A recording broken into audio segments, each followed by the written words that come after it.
రాజకీయం అనేది నిరంతరం ప్రవహించే నది లాంటిది. క్షణం క్షణం మారుతూ ఉంటుంది. గ్యారంటీలు ఉండవు, హామీలు ఉండవు. కానీ ఆంధ్రప్రదేశ్ రాజకీయాల్లో మాత్రం ఒక ఆసక్తికరమైన చర్చ నడుస్తోంది. కూటమి పార్టీలు కలిసే ఉంటాయి అని జనసేన పదే పదే చెప్తోంది. దీని వెనక వ్యూహం ఏంటి? ఈ తరహా ప్రకటనల వల్ల లాభం కంటే నష్టమే ఎక్కువగా ఉంటుందా? ఈ అంశాలన్నింటినీ లోతుగా విశ్లేషించి చూస్తే సాధారణంగా ఏ రాజకీయ పార్టీ అయినా భవిష్యత్తులో తమ పొత్తులు ఎలా ఉంటాయో స్పష్టంగా చెప్పవు. ఎందుకంటే రాజకీయ పరిస్థితులు ఎప్పుడు ఎలా మారుతాయో అంచనా వేయడం కష్టం. కానీ జనసేన మాత్రం తమ కూటమి పార్టీలైన టీడీపీ, బీజేపీలతో కలిసే ఉంటామని పదే పదే చెబుతోంది. దీని వెనక ఒక వ్యూహం ఉందని చెప్తారు. అదేంటంటే వైఎస్ఆర్సీపీని ఒంటరి చేయడం. కూటమిగా తమ 3 పార్టీలు కలిసి ఉంటే వైఎస్ఆర్సీపీ ఎప్పటికీ గెలవలేదు అన్న సందేశాన్ని ప్రజల్లోకి బలంగా పంపించడం. అంతేకాకుండా వైఎస్ఆర్సీపీలో ఉన్న నాయకులకు ఆశలు లేకుండా చేసి వారిని నిరాశపరచడం కూడా ఇందులో ఒక వ్యూహం. అయితే ఈ వ్యూహం ప్లాన్ చేసినట్లుగానే ఫలిస్తుందా అంటే చెప్పలేం. ఎందుకంటే రాజకీయాల్లో అన్నిసార్లు 2-4 కావు.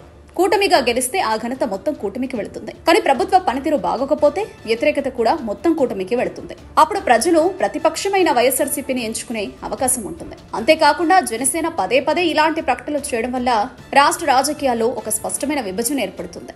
జన సైనికులలో కొంతమందికి ఇది నిరాశను కలిగించే అంశం కూడా అవుతుంది. ఎప్పటికైనా తమ పార్టీ అధికారంలోకి వస్తుందనే ఆశ తగ్గిపోతుంది.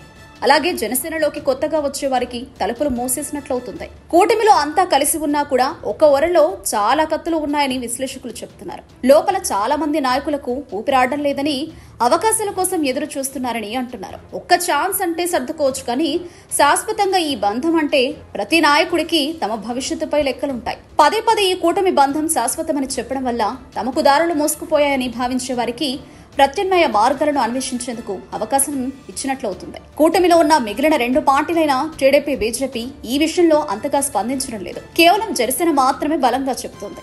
ఇది జనసేన బలానికి నిదర్శనమా లేక బలహీనతకు నిదర్శనమా అనేది కూడా ఇప్పుడు చర్చకు వస్తోంది. జనసేన చేస్తున్న ఈ ప్రయత్నం భవిష్యత్తు రాజకీయాలపై ఎంత ప్రభావం చూపుతుంది?